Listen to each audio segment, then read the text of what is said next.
Wiggly, I too stick, yo. Hey, step inside, I give thanks and the highest praise. Ground myself to my earth, connect out the space. Hello, and welcome to number 5.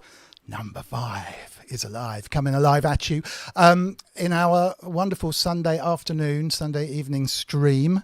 Evening if you're in the UK. I have today with me the amazing Juanito Moore, who basically builds modular synthesizers out of circuits housed in tin cans. These things are just incredible. I first came across this guy with a Sonic State feature. I'm on occasionally on Sonic State, and there was an article or a little video from NAMM, which was been at least 2 years ago, I think, of him kind of appearing at NAMM or NobCon, I think, which is one of the big kind of synthy festivals. Let's see if I can find a picture of him there. Here we go. Let's just take a look at this. So this is the Sonic State NobCon convention, and that there is a picture of this thing that he's built, which is just a genius modular synth. They couldn't get more modular than a bunch of tin cans, really. And so I was absolutely fascinated by this, and I thought, well, we've got to bring him in and have a chat to him. And absolutely wonderfully, it turns out that Inky in the chat, who is our moderator, so please be nice to Inky, knows him, and even did part of a dissertation, I think, at University or College on him. And he streams constantly on Twitch. He's all over YouTube. He should have a lot more of a following than he does do, although there's lots in Discord and that kind of stuff. And he is absolutely amazing. I could go on for hours, but actually it would get quite boring. So, ladies and gentlemen, please welcome Juanito Moore. Hey, everybody. How are you? I mean, you can't say how you are. We're all good. Now, you are talking down a microphone that you rescued, I believe, from a piece of equipment. Actually, last night I bought this dynamic mic cartridge. Oh, cool. Because I've heard that dynamic mics are better for vocals than electret mics. So I had this, and last night I panic built a circuit, a power amplifier for it, a preamp. So yeah, I think this sounds a lot better than my electret microphone. Yeah, it could. And it doesn't have. Yeah, so I panic built it last night, and I just plugged it in 10 minutes ago, literally. Well, it was a good job we had a test yesterday. Great to test things before you use them. You might be a little hot, but let's see. We'll see what the chat says if the mic's okay. I mean, what's absolutely wonderful about this is this complete kit that's sitting behind you is just put together in a similar fashion. The attitude of like, well, you know, I got this mic and I thought it was going to sound better, so I just knocked together a quick preamp last night and I've plugged it all in and it sounds kind of good. It's just a lost art. For so many of us, myself included. I know a little bit about electronics, but this is just taking it to another level. And the other side of it, which is just fascinating for me, is it doesn't cost an absolute fortune. I mean, it is not expensive. Yeah, this is the cheapest hobby I've ever had. I mean, which is crazy because modular synthesis is one of the most expensive hobbies a person can probably have, but not the way like this. Right. So let's rewind it back. We'll talk a little bit about the past, a little bit about now, maybe a little bit about the future, and so on. But yeah, let's just zoom in on you and just tell us about your history. What turned you into the person that you are, and the kind of things that you're doing? What turned you into a electronic modular synthesis amazing kind of person? Well, for synthesis, when I was born in '72, so Wendy Carlos's "Switched on Bach" was one of the huge hits of the time, and so my mom had a cassette tape of that of her album, and it just, my ears were absolutely fascinated by that sound. The Moog transistor ladder filter on all these crazy waveforms, the classic subtractive synthesis. Yeah. And as a 4-year-old, I was just listening, and these sounds tickled my brain in a way that no other sound did. And right. I asked my dad, what is that? What is this with? And he's like, it's a synthesizer. And I thought instantly, okay, synthesizers are something I'm interested in from now on. But even though I was also interested in electronics, building lots of different circuits, just, here and there, it never really clicked to me that you can build synthesizers until 4 years ago. when somebody at work came in with some Korg Little Bits. And, Korg Little Bits are one of the simplest kind of snap together Lego versions of a synthesizer. And I was like, oh, you can, get little synthesizers for, fairly cheap. And so I went to Google and DIY Little Bits, and nothing showed up because DIY Little Bits, but yeah, then of course. I did find some of the circuitry that go in. I don't know how I failed to search better, but I did find how to build some of the electronics that are inside modular synths. And so I built them on little pieces of wood. But then where I work is under these, fluorescent lights. It's in a residential unit with fluorescent strip lighting everywhere. Yep. And so it's a really hostile environment for EMI, electromagnetic interference. And so I thought, okay, what I need to do is put all my circuits inside of some kind of metal enclosure. The cheapest metal enclosure anybody can think of is use food cans.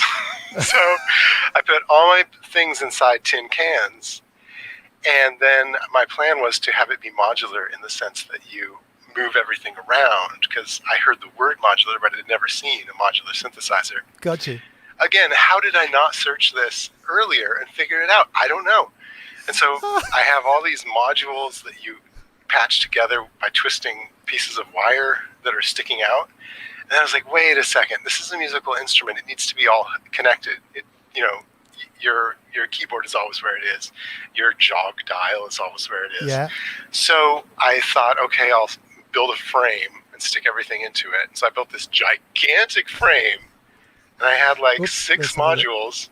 And then I just kept going and going and going, and eventually, poof. Oh, and the first time I saw a modular synthesizer, I was like, oh, they're rectangles. Oh, that makes so much more sense. They fit together better. So yeah, that's my kind of story. I accidentally stumbled into modular synthesizer hardware backwards with my eyes closed. Right. So it's just brilliant. The fact that you go, well, I saw the word modular. It kind of does make sense.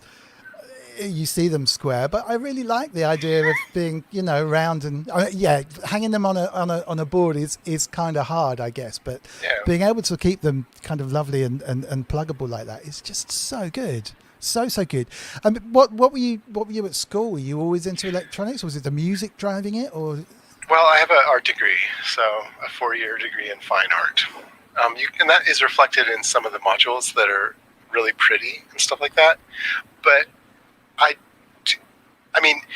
I feel like I should have been an engineer, but I have an almost pathological lack of ambition. So I don't want to say I always took the easiest way, because that's not really true, but I did seek out ways of living that weren't very super difficult. So an engineering major versus an art major, I was like, I'll be an art major. I can draw good. But then it turns out if I don't draw or paint or do kind of visual arts for a long time, I feel fine. But if I go a week without building anything with my hands, I start getting super antsy.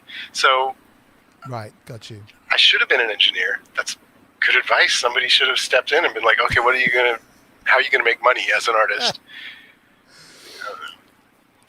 Classes are really easy. I should add that your wonderful mother's in the chat. My mom. Hello, Mom. Oriole. That's right. She popped up at the beginning saying, "Am I in the right place?" So, Oriole is responsible for you, which is fantastic. So I hope she can recognize me. She's in the right place. It's been a while. Right. That's fantastic. That's fantastic. So, I guess if anyone should have or could have stepped in, it would be that. But I don't know. So you've ended up. Thanks, Mom. You're a social worker, psychology. Yes, based. I work with autistic children. Right. But I'm there in the middle of the night when they're, for the most part, they're asleep. So my responsibilities are few, but my responsibilities are great in the sense that if I'm not there, if I fall asleep, if I leave the knife out. No, if you're like a fireman, if you're needed, it's very important. So exactly. Doesn't mean that you're not important within the grand scheme of things. Wow. Yeah. So are you spending the days doing this and general living stuff, and the nights fastest? I mean, how do you get the time to do this stuff, let alone everything else? Well, the nights is where I do it. I have yes, this is huge because I have 3, 4, 5, depending on the kids, depending on, how much work there really is to do. I have time to do this at work. And so I have done this while on the clock. Most of my coworkers watch movies, TV shows, play video games, read books, study. And those are all completely legitimate. Obviously, you can do whatever you want. I mean, but as for me, my hobby is to build this stuff. So I have a square of storage where I keep everything, and then I bring it out once the unit is clean and start building stuff. And that's how I built this dynamic mic preamplifier last night.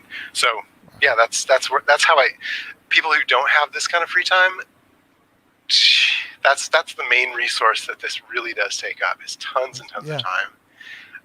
And it's super enjoyable. So the cost of my labor doesn't figure into the cost personally of my synthesizer, because all the time that I do spend building it is time I'm having tons of fun. I'm enjoying it so much. Of course. I mean, it's. Do you need much in the way of like oscilloscopes and I have I have one of those DSO something that's tiny. Yeah, I do have an oscilloscope. Oh, the little mini. Yes. I've just thrown a picture up on screen because Martin in the chat was saying, can we see close up? Now, I don't know if this is old or new, but it's I couldn't find too many online, but there's a few here, which is that black and white module in the middle. I still have that one. That's my 808 kick. It's a double kick drum. Of course, it's a double kick drum. If you can build two. And then the red thing is my old. Well, anyway, that says 808 on it, I think. It's not really old. I think the red one is my clave and rim shot, which I don't have anymore. Right. Yeah, I do end up going through modules. The orangish, sort of ochre-colored one is a failed trigger divider / router. Like you could send triggers into it, it would divide it, and I could send it different directions. But it's gone. That's long. It didn't even ever work very well. So did you, I mean, there's so many questions. I don't want to get too majorly techie or whatever, but in terms of things like this, if you didn't really know what you were building when you started out, so did you develop your own trigger voltages and gates and stuff as you went along? Or yes, only recently did I jump into Facebook saying what's standard levels for triggers and CVs, because everything for me is 12 volts. Okay, that makes sense. I don't always have bipolar CVs because a negative 12 volt CV is pretty weird. But I just kind of went as I went along, and it seemed to work okay, so that's what I did. Yeah. And did you find that you kind of I think this is Knobcon actually, isn't it? That you'd kind of invented stuff that had already been invented, and you were pleasantly surprised that you did it better or worse? Or well, most people who don't know anything about electronics or synthesizers are like, "Oh, you should build these. You should design these as a career." Right. And I have to say, all these circuits were invented in the '60s and '70s and earlier. Right. I'm just duplicating efforts that have already a path well trod. Is where is the path I'm on. But yes, I'm finding finding out what I like experimentally is just as good, sometimes better, than doing all the research first. So sure, sometimes I'm duplicating, like Moog and Buchla, I'm duplicating their work. Of course. That's okay. I did get to meet Ron Folkman at Knobcon 2 years ago, and he's one of my heroes because of his meticulous hand-drawn schematics. So when I found his schematics, I was like, oh, I have to build some of these. And that actually, I'm talking through one of my polyfusion high-pass filters. Oh, wow. My only polyfusion high-pass filter, but that's his design. So I talked to him for a while, and it was just, I was fanboying all over him. Right. I should imagine he was taking you pretty seriously as well, wasn't he, with all that kind of stuff? He said, "Wow, you're a genius." I'm like, "Well, I mean, not really. I'm just copying you." Wow, even so. Yeah. Even so. I think that's, yeah. Oh, there are a couple of other picks, but no, these are the only two I find. Maybe I can dig some out in a little while. What was the first module? What kind of kicked it off? My first modules mostly were from the Excellent series, which I'm sure most of you in the chat have at least encountered, is Hackaday's Logic Noise series, which involves CMOS chips almost exclusively. The 40107, the Schmidt trigger. Mm-hmm. Everybody builds one of those oscillators when they're starting out in DIY. Some of the fun noise, like hi-hat things and stuff like that. So that's where I started out. I built almost all of the projects on the Logic Noise series. And in fact, I still have one of the circuits in my synth, which I actually use. I use it a lot because it's a ton of fun. But yeah, Logic Noise series. If you're interested in, even if you're very experienced already in synthesis, the Logic Noise series can be so much fun. And like I say, it's cheap. A CMOS chip is 10 cents. Yeah. I guess more if you buy it at a fancy place. But yeah, of course. No, that's the wonderful thing about this is that you have a Modular for the Masses group and organization, right? Which is about making modular for the masses, right? Not limiting shutting people out because of the cost or whatever. And it looks so much more fun, you know. I mean, it really does. It's just fabulous.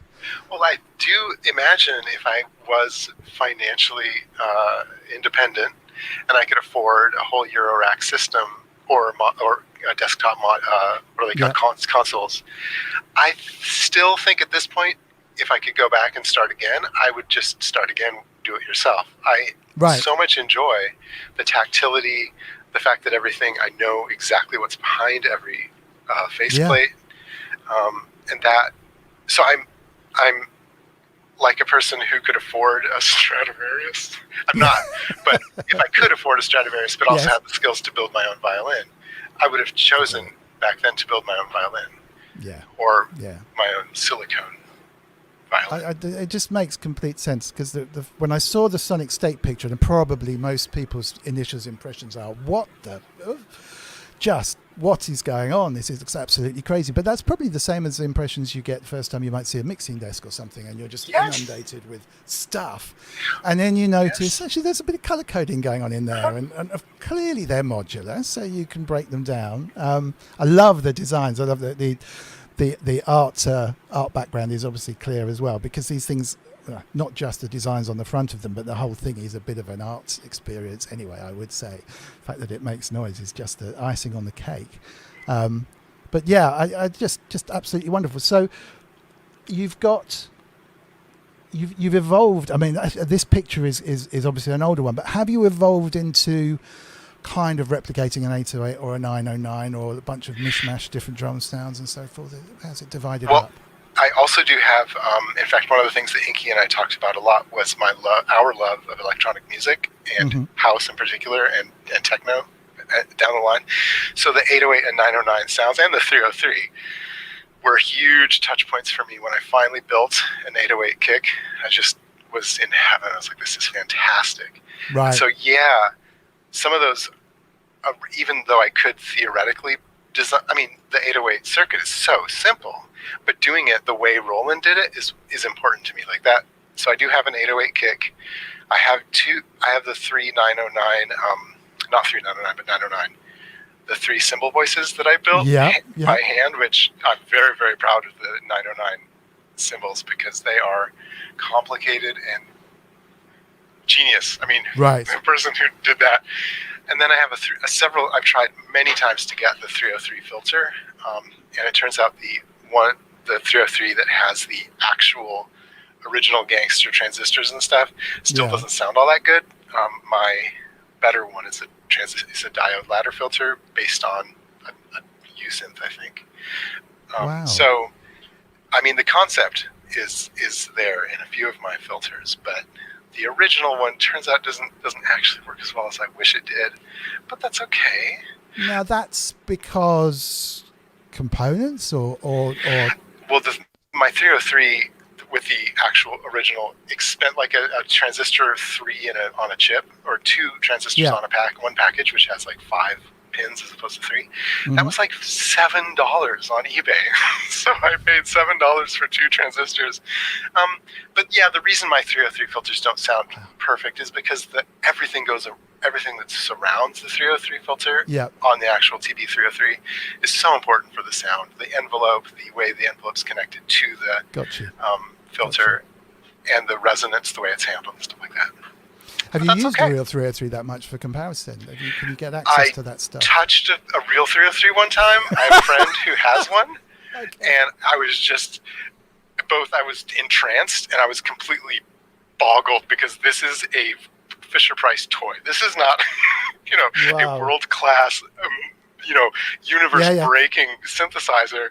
It is a little, like I have a Speak and Spell, and the Speak and Spell's build quality is way better. That's true. 303. That is true. I used to sell them in a Saturday job at a synth shop. That I got a job in a synth shop as soon as I can to try and buy synths cheaper and just to be amongst them and stuff. And we used to draw lots over who was going to demo that thing, because it was crazy complicated at the time to use. Now it's kind of second nature, but someone's come in and asked for the 303. Oh, who's going to demo it this time?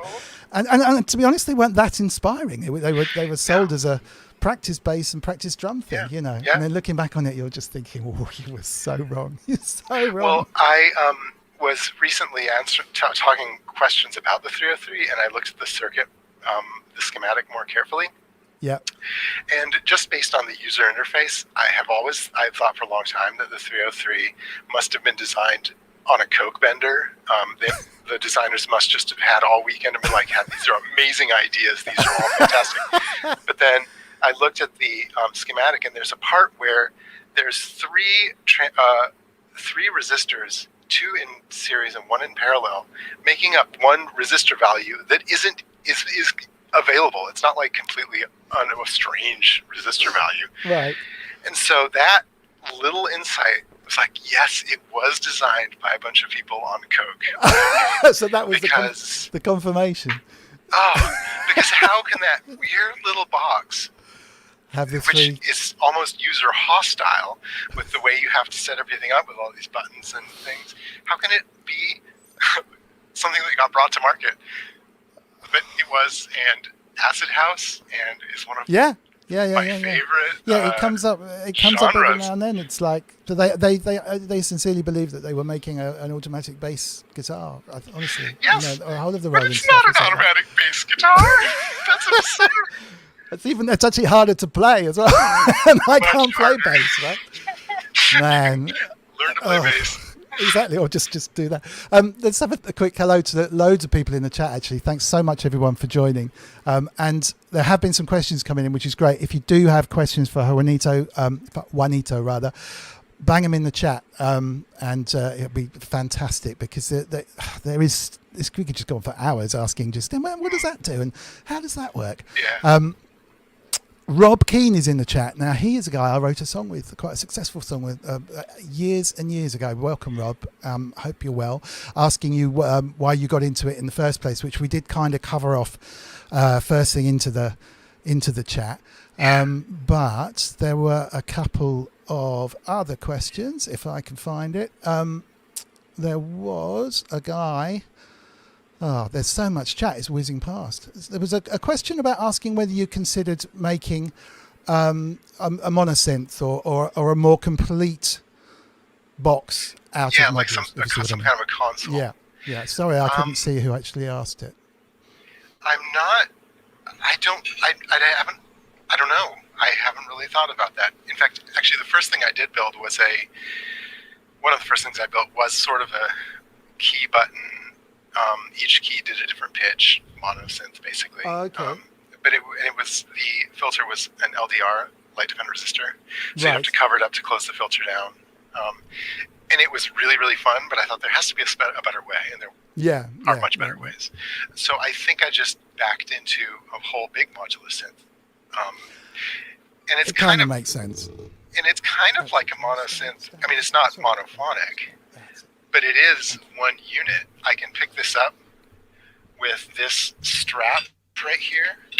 Right. There's a strap. And I can pick it up and take it down the stairs. Oh, it's perfectly portable. And if a kid, perfectly. Yes. It's every time I carry it, I get bruises on my shoulder. But I thought, if a kid wakes up in the middle of the night, delusional and violent, I need to be able to get this safe in storage behind a locked door, so they can't hurt themselves or hurt my project. Of course. Within seconds. So that has always been a priority for me, instant portability. So yeah. That's fair enough. We have, I think you watched a previous episode, didn't you? I've watched a few episodes, yes. Okay, so we have the wonderful Loullamae and her 9-year-old quiz, which is very, very hard. But it is the best quiz on the internet, and it relies on a certain amount of telepathy that you'll need to kind of get the answers right. So let me just pull up these questions because I was a little bit unprepared. Just 1 second. Yes, the quiz queen incoming. So let's find these questions, and here we go. If you're ready, it's very much open to the chat as well. So let's give it a blast. Hold on 1 second. I've been studying really hard. Good. Right, here we go.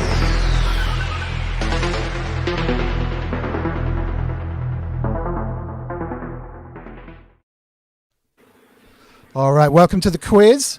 I'm going to zoom in on Juanito.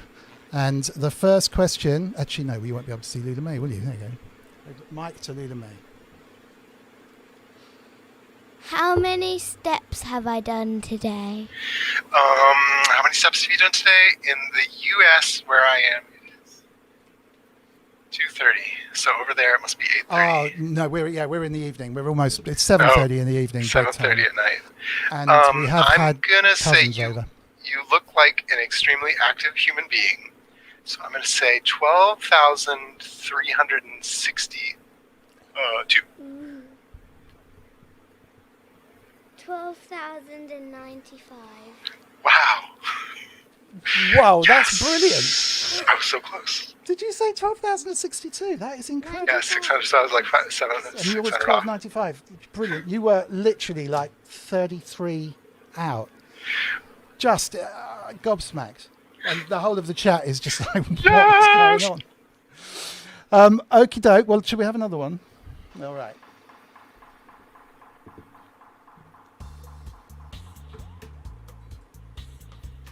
Who are Ellie's sisters?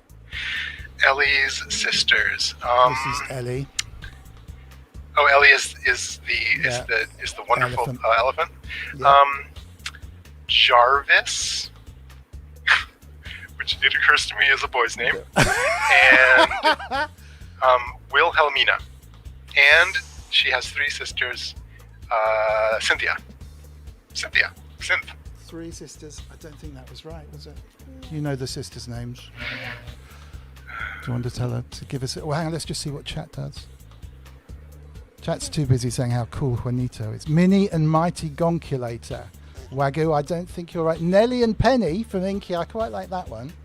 Belly and Smelly from Zaffin. They're still blown away by your telepathy over the steps. Do you want to give us the answers? Clover Leopard and Star Maguire. Clover Leopard and Saul Maguire? Yeah, Star Maguire. Star Maguire. Is a It's Clover a hard Leopard one. a real thing? Wouldn't it be nice? Wouldn't it be ace if a Clover Leopard was real? Green But yes. and white. To be fair, I didn't really expect many people to get that one. Okay, let's have a couple more.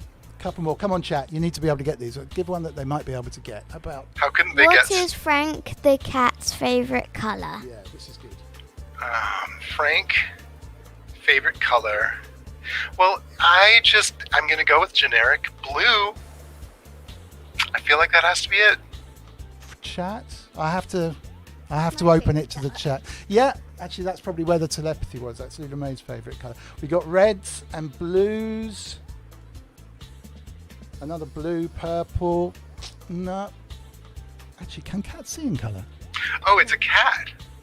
Oh, yes, Frank the cat. Oh, Sorry. Frank the cat. Oh, does that make a difference? No, I don't think so. Although cats are, I mean, there's not a ton of blue birds, at least not in the U.S. True. So I would say maybe. True. Maybe Okay, maybe Inky's red. got it. Inky's got it with green. Yeah. Green, well done. Green. Well done. For it, then. Did you? Oh, Sentient got it with green in the chat beforehand. Well done. Sentient is our regular winner of this competition. So, Nice. okay, last one then. Pick the last one.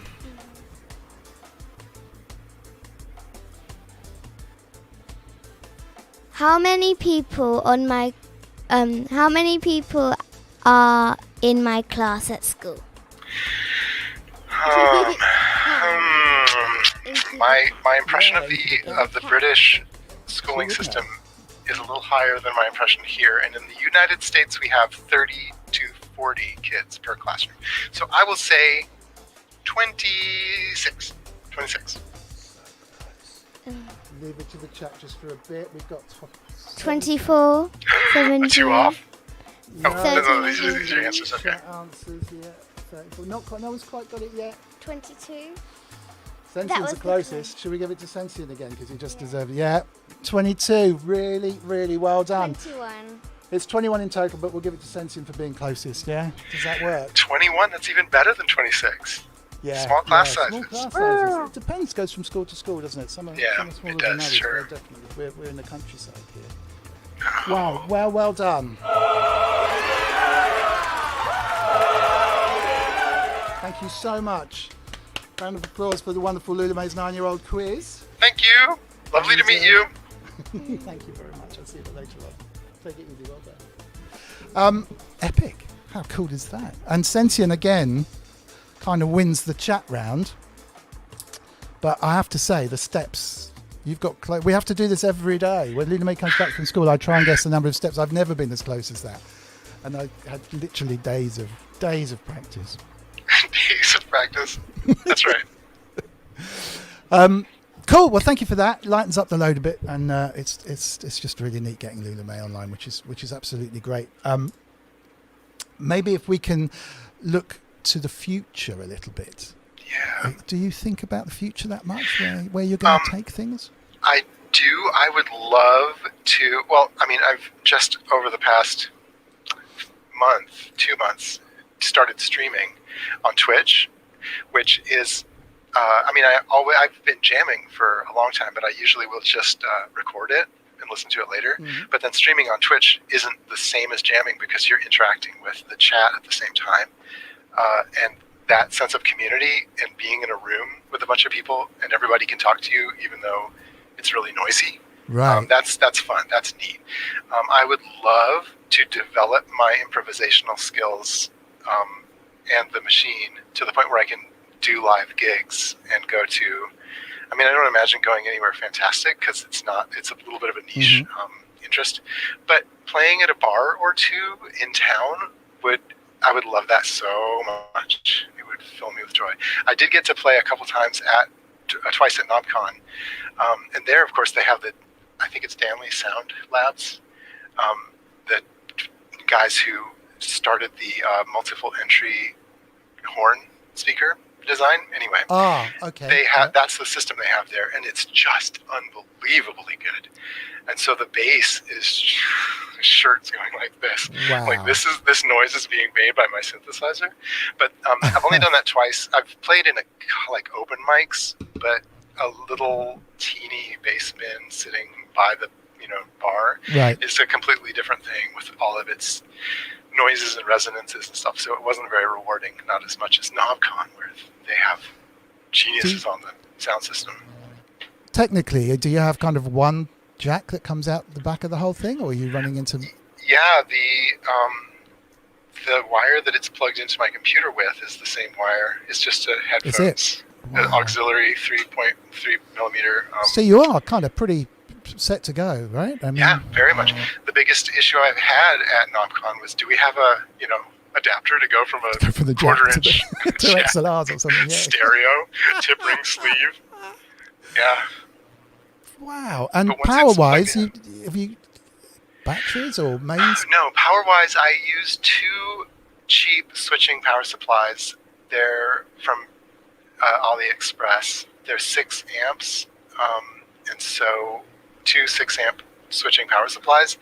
I do run into noise problems, like this dynamic microphone that I'm speaking into right now. I built a preamp for it before, but I didn't read down far enough in the preamp notes that say a clean power supply is extremely important. So when I was all excited and I plugged in my dynamic microphone, it was like, it's like, nope, that's not going to work. So I had to build this preamp with its own dedicated power supply. This was all last night, or at least power regulator. Yes, last night. Put that together. And I covered it in hot glue, trying to make it reliable. And it's been reliable. I can touch it like this, and it'll sound bad. But besides that, I think it sounds great. Much better than my other one. Totally. So I mean, the other one would have with been me fun. We did, just so people know, we did a very, very kind of quick test on Friday night, I think, just to make sure that that the camera worked, to be honest. And it was telephonic, I guess. I think it was a little electric microphone out of a phone or something. Yeah, a little electric. And which is fine because they're designed to make your voice cut through. So it was nice. But this is luxurious though, compared to that one. Butter smooth vocals. Oriel is saying he's so good at being in front of an audience. That's my mom. It's your mum. I'd love any questions from Oriel. Now's your time to ask in front of a big audience. Right. On the spot. So let's see. But any other questions as well, please feel free. And Inky, if there's questions I'm missing because they're whizzing past, maybe you could flag them up in some way. I think we've been swamped by all the chat answers for a little bit. In terms of the stuff that you're building, so you've kind of been researching your 909 kick drum circuit, so you can look up those online and the various clones and stuff that have been built, and the 808s and the hi-hats and the standard kind of stuff. What about the synth bits, that's slightly more esoteric, where the world is completely your oyster in terms of oscillator, I mean, really, rather than the filters you touched on? I presume, is this basically like a subtractive type of synthesizer, or have you got some epic other stuff going on? For the most part, I do subtractive. One of my first holy grails was to build a synthesizer that could do a chord. And so I have in my synth right now 2 oscillators, or 2 VCOs, that have tuned oscillators that match each other. And so there's one VCO because it's this can, but then it has 3 oscillators built into it. And the course, and they have 2 of the oscillators have their own CV inputs. And I also included a MS-20 VCF that switches between high and low pass as well, and a saturation circuit.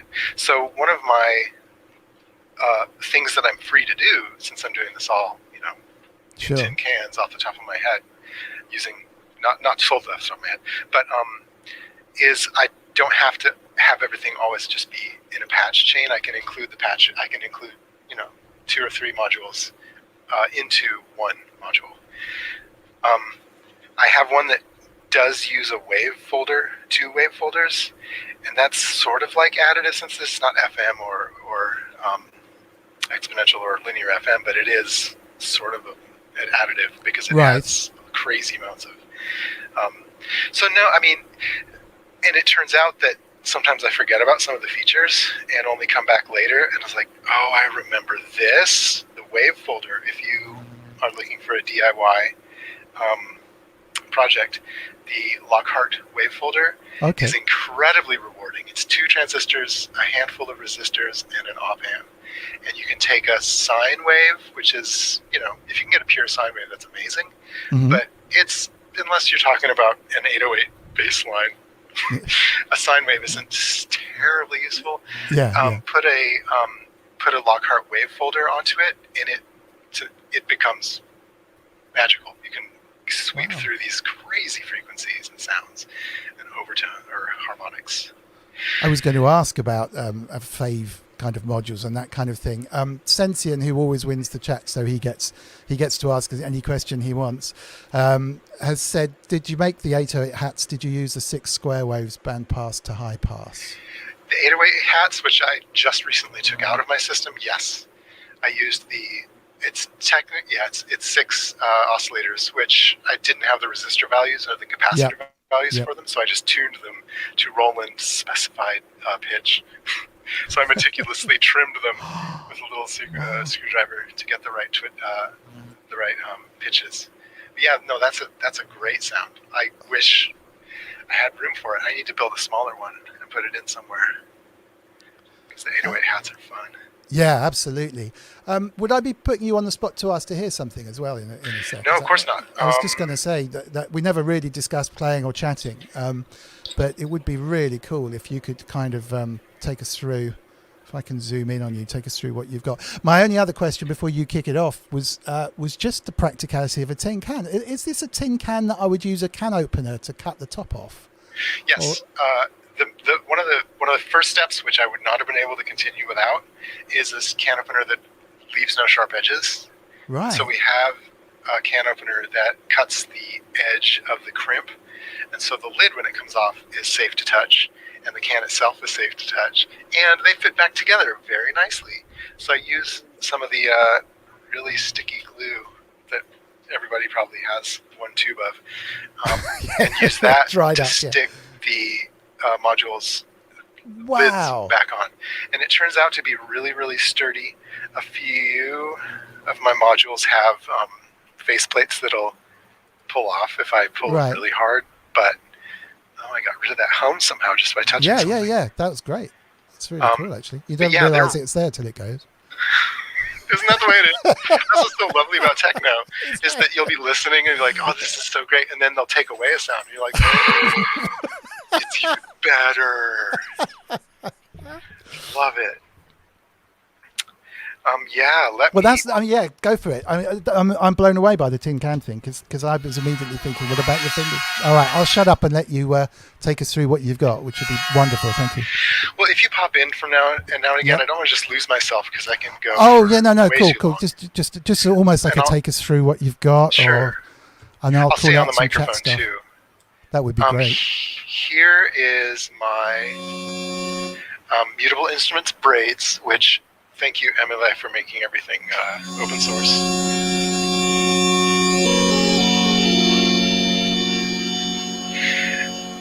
And this, by far, is one of my favorite modules, even though I didn't design it myself at all. But I did build it from pieces, so I don't take any credit for the design, but I take credit for building it. Everything's glued together. There's no circuit boards in it, but it is so gorgeous.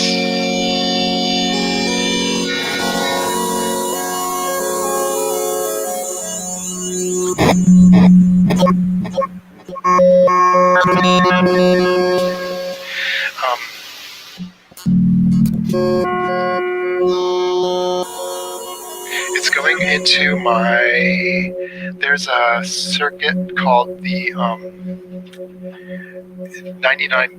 to 9900 reverb DSP. It's a little module. It's about this big. Buy them in China, buy them from AliExpress for $15. And this particular one is very noisy. If you can hear the high frequency crackle. And then turns out you can clock you can pull the crystal off of the circuit and use a PT2399, which is a reverb, a delay chip. Yes. And you just ignore all the delay part. Don't even touch the delay part. And just use pin 5, which is a clock out. Use that to clock this. And then you have a voltage controlled so you reverb. Can change the nice. Yes. You can change the pitch of that. So now I have my voltage controlled reverb running off an LFO. Which gives it almost like a tape delay.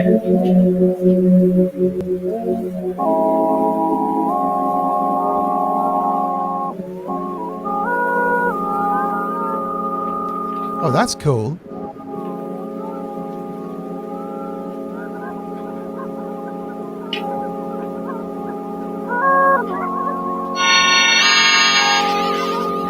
So that's the braids, and one of my, if you search the internet for my favorite reverb, you might find my plans to build one of these reverbs. But reverb was another holy grail. I had like 3. The 808 kick, the sine wave, which when I finally got a really nice sine wave, it's like, I did it. This is amazing. And then I listened to it. I'm like, oh, now I see why why there's not a ton of plans out there for sine wave oscillators, because they're great, but they're just a teeny bit boring. I'll show you my my triple, my wave folded VCO, which, there it is, through my diode ladder filter, which if you search instructables for my name, Ozrik, O-Z-E-R-I-K, and the links, I'm sure Dom will put links. Yeah, we'll have links afterwards. You can find plans to this diode ladder filter. So this is great. So you basically publish the stuff that is fabulous. And I can't help myself. I have to make jokes and stuff while I'm writing the instructions. And so I apologize if English is a challenge, is not your first language. I need to be more clear. I need to be a better technical writer and stop doing things like making jokes. But this is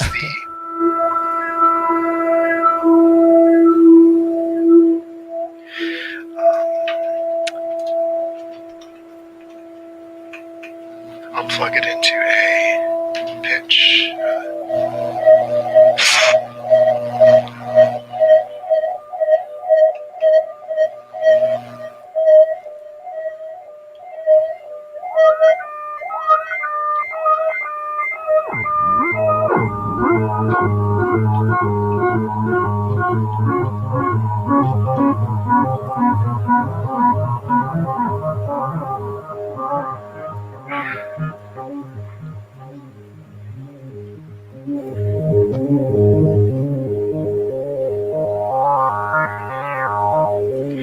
I didn't have time to set up any, one of my sequencers is running right now, and it's a simple Arduino sending signal of voltage to potentiometers, and you can change the potentiometers. And so nothing is quantized right now, but yeah, this is and then I can bring in the wave folders.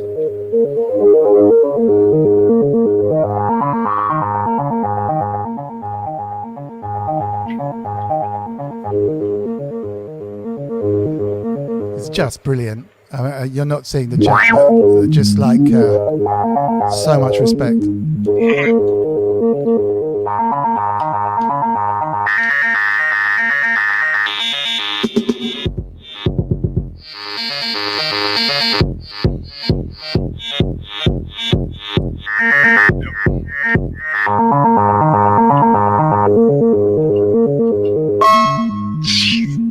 Wow. That's my 808 cowbell.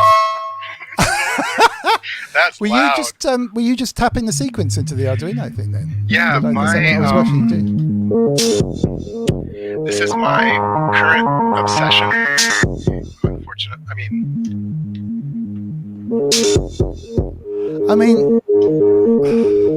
It would have taken me 3 or 4 months to put the Arduino thing in, and then I'd have probably not put it in a proper box and might have got it working. Then I'd have given up and gone and done something else. So right. It's just amazing what you've done.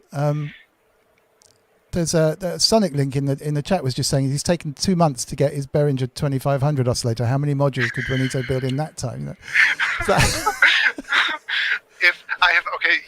You're probably familiar in the chat and Dom as well with Christian Blasol's Modular in a Week and YouTube series, and I have seriously considered trying to build a modular in a week, because I feel like if you are not constrained by having to send PCBs out and getting PCBs back and doing face plates with a drill and with saws, if you can just throw stuff together like I can, I think it might be possible. You could build a modular in a week. Even if it was 2 weeks, honestly, you don't have to say. No one's going to be wanting their money back. Do you know what I mean? You said it was going to be. It's just incredible. And inside those tins, that's a good point. Are you using dead bug style soldering, or have you got little Vera board type things going on? Or? No, I use for my artistic ability and training, I still am very bad at Vero board and strip board because when I turn it over, something in my brain doesn't. Okay. Almost all of my strip board projects have failed. But if I build them in little sculptures of just point to point, freeboard, sometimes it's called. So much cooler as well. Yeah, well, it can be really, really compact. Like strip board in particular, since you're limited to the lines unless you drill the backs, you have to have a certain size. And I think some of the circuits are complex enough that the physical strip board wouldn't fit. So building it all piece by piece by piece in this little, in fact, my Polyfusion high-pass filter is a gorgeous little sculpture because it uses two 13700 OTAs, and I put them back to back and had a little leg sticking out. And what did you call that? Because I've always said dead bug style, but that's different. Yeah, dead bug, sure, dead bug. Is that what you'd call it for doing what you do? Point to point, point to point, or freeboard, or airboard, or freestyle. I'm just going to look up try and find a picture so people could see in the chat. Well, every time I put hashtag deadbug and look at that hashtag, it's always a yoga pose, which of course it is. Yeah, there's a lot more people doing yoga on Instagram than there is doing hand-built synthesizers. Thank goodness for that. It makes you particularly much more unique. Oh yeah, here you go. Let me see if I can get something like this. Let's pop this up for you for a second.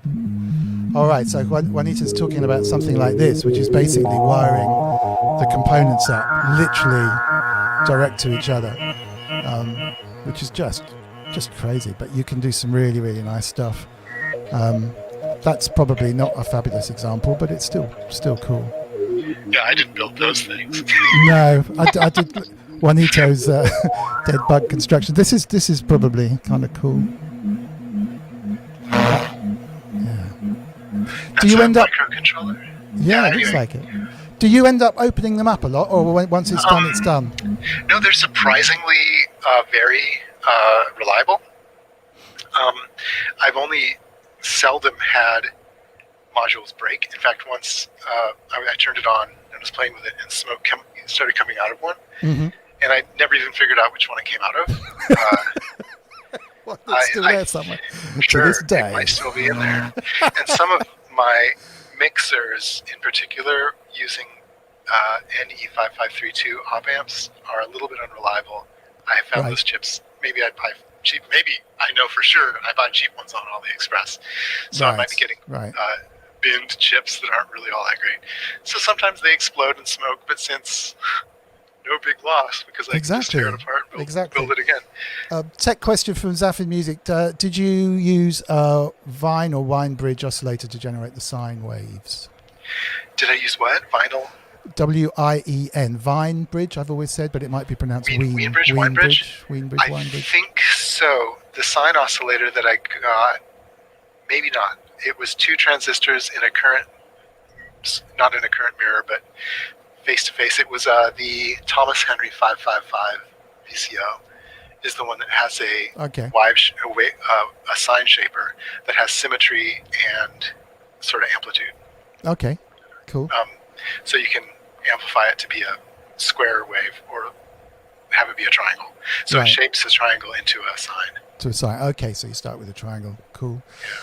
Someone else who whizzed by said you're probably only limited by the speed at which your family can get through the tinned food. Yeah. Steve Elbow. Your mum said when can she come around and visit? That was the question. I'll call you, Mom. I'll call you. Don't call me at work. You're right. Leave me alone. You're embarrassing me. No, you're not embarrassing me, brother. Can we hear? You took out the hi-hat one. Can we hear a couple of the drum samples? You don't have to sequence them up or anything, but. Well, I don't probably have. Put you on the spot, haven't I? Yeah, no. This is my current project. In fact, last night building the preamp for this microphone was the first time I've got my soldering iron out in way too long. I've been working on coding a project, a product which I'm actually going to sell.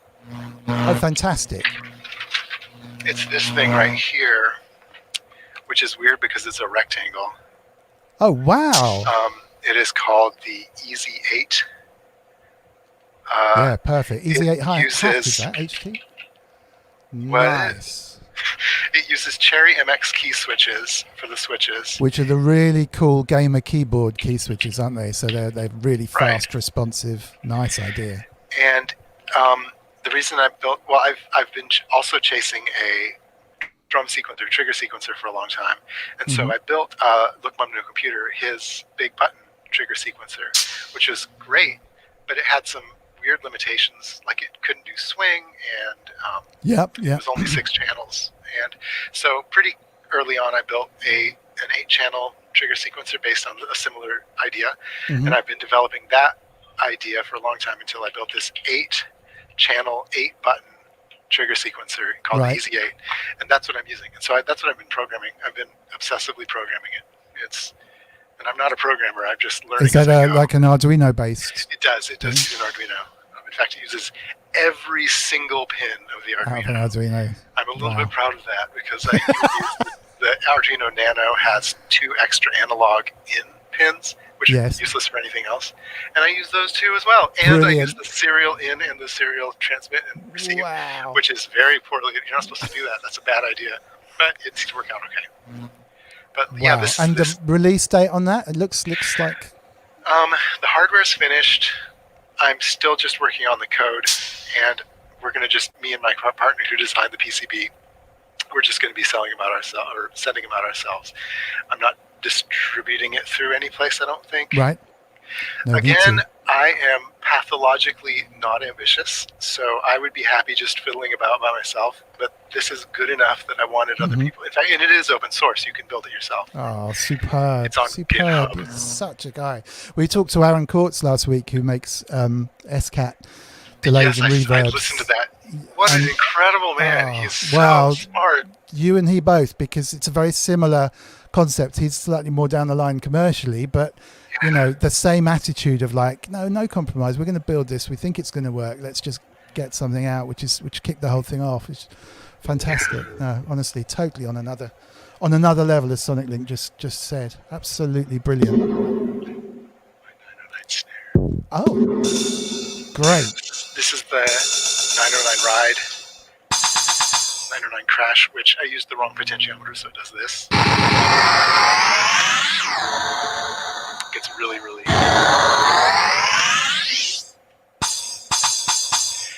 909 Hat, which is right here.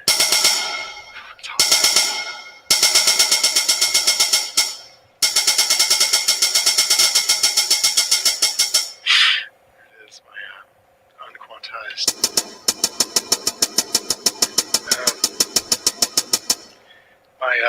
My trigger sequencer that I have in the tin can is embarrassing me by not doing what I expected to do.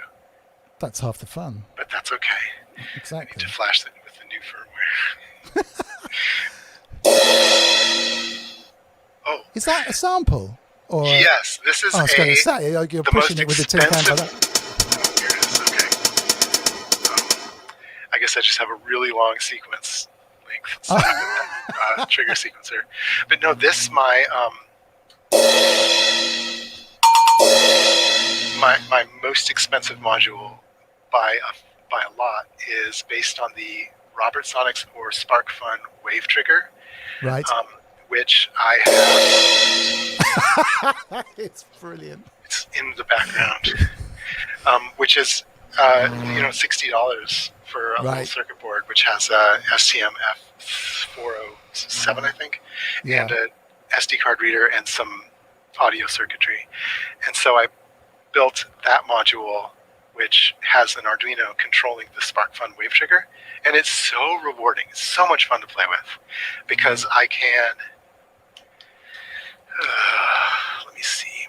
I'm getting a shorter sequence on my trigger sequencer. And now I'm recording some 16th note triggers into the sample.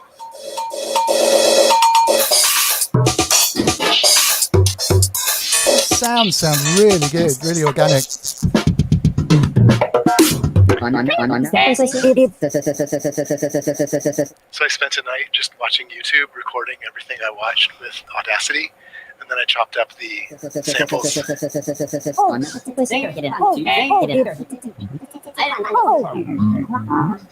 So that's Wow. that's one of my favorite.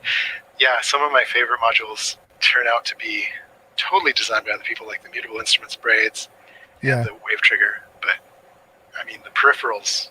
Anyway, yeah, Just amazing. So much creativity. Wow. Any other questions in the chat? We'll probably scale. I'll try and keep it to about an hour. I could honestly, maybe we could do a kind of part 2 soon, because with a bit more music or something, because I'm loving this. I mean, the rest of the chat are too, but it's just absolutely incredible. And the more followers and the more people we can get to watch this crazily creative stuff that you're doing, the better. Just a shout to Plush Anderson, who has just restreamed us on Twitch. Thank you for that. Plush is actually the guy whose video I featured talking to the clown in issue 1 as an example of he'd accidentally streamed for 2 hours without switching his audio on. Yes, I saw that, and it made me laugh. Yeah, He's hunched over his keyboard like this. Plush, is the thank you. best. Sounds Thank you. amazing. Exactly. Thank you so much for taking it well, Plush, because we weren't laughing at you, we were laughing with you, and I know you kind of came back afterwards, but I didn't want to be seen to be taking the mick. He was such a guy, so thank you for popping up. I did speak to you privately about that as well, and yeah, it's just one of those things. It's a bit like kind of having a dream where you've turned up to work with no trousers on or something. It's a similar kind of disaster. So thank you very much for the restream on Twitch. That's really, really, really kind of you to do that. And Martin Taylor's talking about modular grid. I don't think they're going to feature many of those. Oh, mind you, your new one will probably get featured on there. Is modular grid just Euro rack and the 1-inch format? Well, the name is grid. Yeah. It's not modular. Yeah, no, we don't need no honeycomb grids. circles. Exactly. Someone suggested earlier that it would fit nicely in a wine rack, which I think is quite a cool. One rack. That's exactly right. Cool Completely take on true. This is my 1974 VCO. It's only really a VCF. It comes from the VCO part of France. All right. Cool. VCO.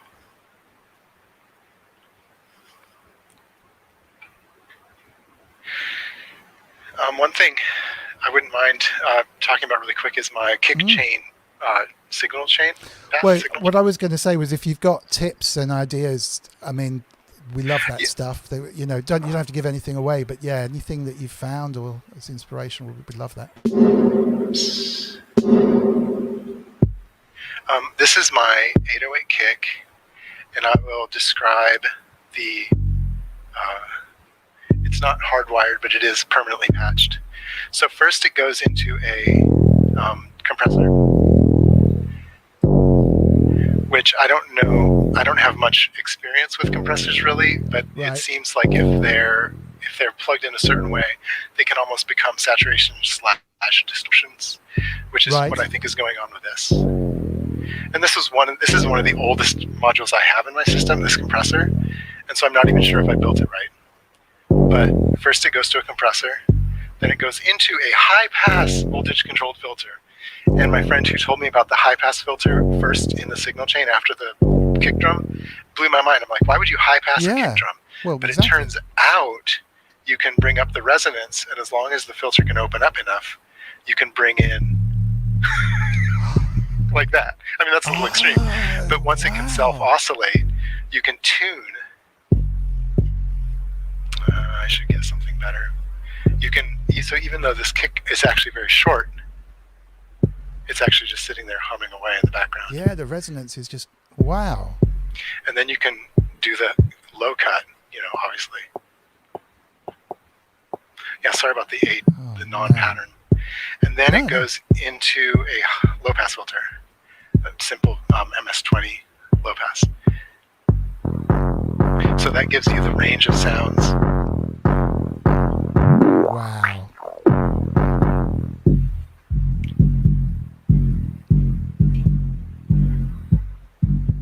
So yeah, and then of course the other thing that I adore, love is ducking.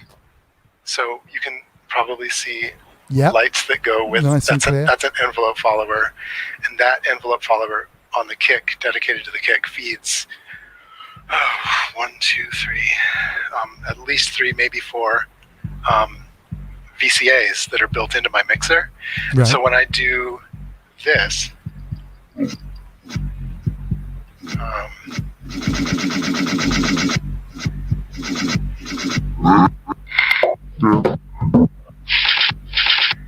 so that ducking is that was really one of my essential first things I had to build for my system.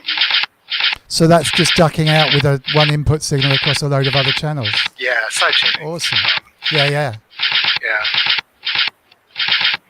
That to me, I love that speed. Really It's really nice. cliche, and it's kind of dumb, but I love it so much. One of the first songs that I could get people to actually enjoy listening to that's electronic was "Satisfaction" by Benny Benassi. And it's such a silly, deeply ridiculous song. Right. But it has the ducking. It's like the sidechain compression. It's an art form. I mean, I think it's great. You hear a song and say, right now I need to do this. What do I need to build to make this? This is okay. Now I get it. Now I need this ducking. That's just great. all you need sidechain. First off, Martin was saying it wasn't a modular grid comment. What he was saying is, come on in a month with a full modular and do your thing if you fancy. I mean, come on any time you want with your modular and make any noises you want, as far as I'm concerned. But that clears that one up. Inky was saying 2 things just now. RCA cables, not jacks. Just great. What an obvious thing. Yes, I mean RCA. Again, when I started, I didn't know everybody used. I thought jacks. I mean, I think by the time I was using patch cables, I thought that modular synthesizers used some magic, unique patch cable that wasn't available anywhere else. But then I had a basement box full of RCA cables, so RCA jacks are cheap. So. Less moving parts, easier to clean. I mean, I know everyone headphones up until Apple have changed the rules again is obviously. Kind of jack based, but it doesn't necessarily mean that they're right. It's just great, and also, fabulous. But when you wear out a jack, you can just squeeze it really hard. Yeah, exactly. It'll make contact. Exactly. She also mentioned something to do with a fidget spinner. Oh, I do have a fidget spinner right here.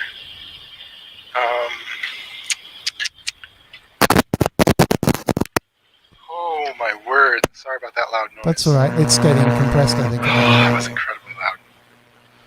Did I lose everybody? No. I think StreamYard actually knocked you down. So we're still here, and it was fine. I think StreamYard kicked your level down. Yes. No, my patch cable fell onto my preamp for this microphone. But it still works, so no big deal. Just to remind people in the chat who weren't around at the beginning, this is a microphone and preamp put together last night in time for the show, because just to make the audio sound a little better. And then it didn't work, so a power supply had to be built to power them all in one night's work, which would literally take me months, I think.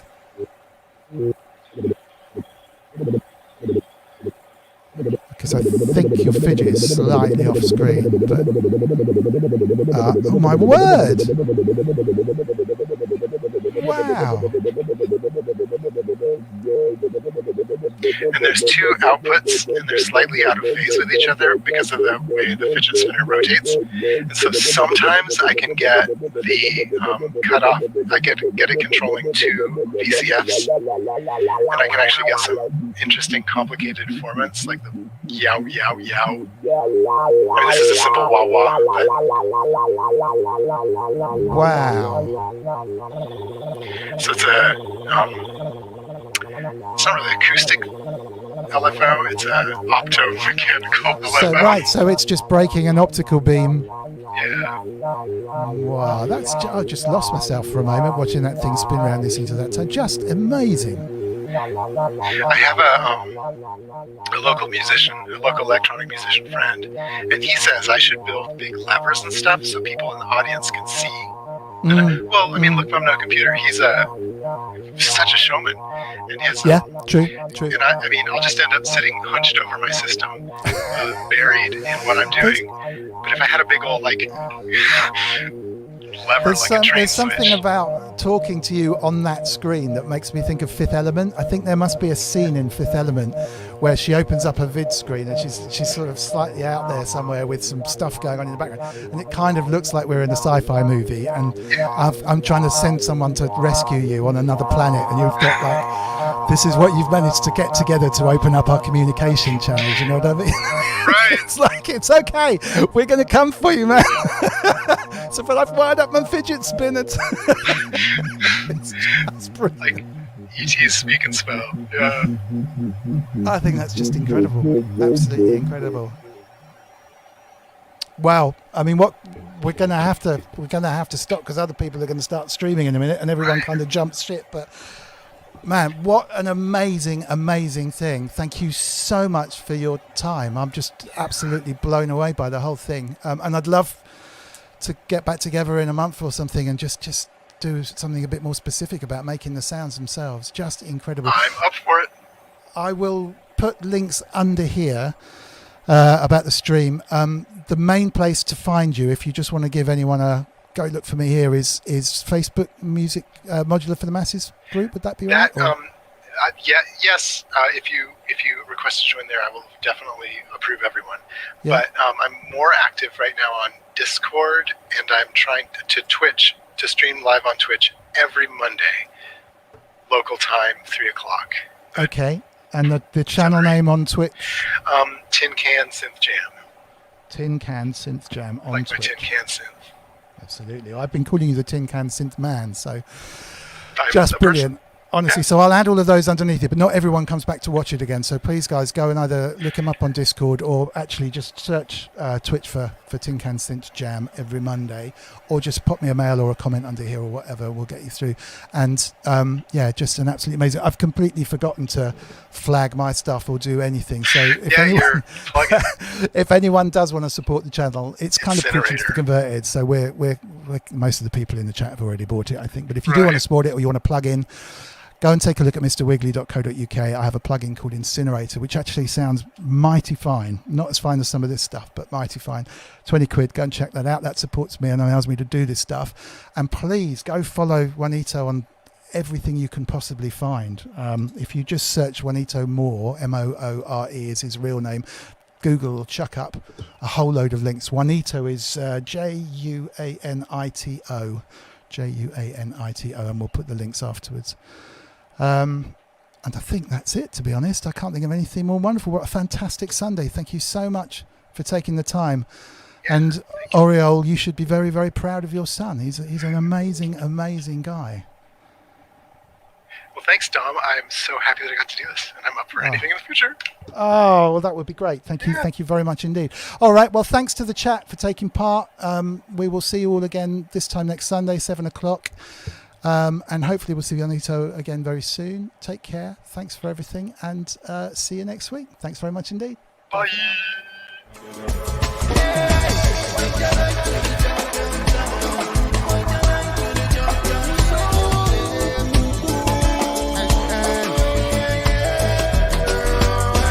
Urbanist connect so with the herb pipe. Link up the harmonized, bless the termite. But beyond obsolete blessings, a birthright. We live a language, a la la, warming us out worldwide. Cosmic love, energy, I go herbicide free, organically, me say worthwhile. Watch the way one of you teach points in terms of definitions and some termites. Yes, I check the eye. One side is defined by one side the other. I am an ideas man, I just